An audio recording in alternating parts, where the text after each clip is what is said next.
Segura que lá vai paulada. Foi isso que eu disse pro meu namorado enquanto dava umas pauladas nele, porque ele seguiu uma mulher no Instagram.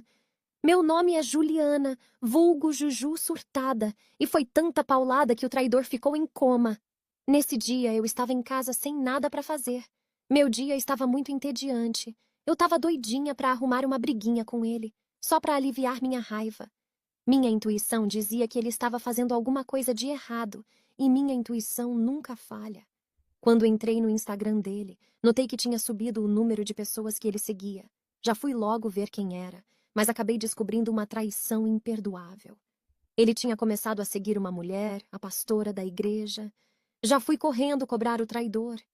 Peguei a vassoura e espanquei o Judas. Dei só umas 220 pauladas, só para ele aprender. E pelo visto ele aprendeu. Nunca mais seguiu mulher nenhuma. Hoje em dia ele tem até medo de vassoura. Sempre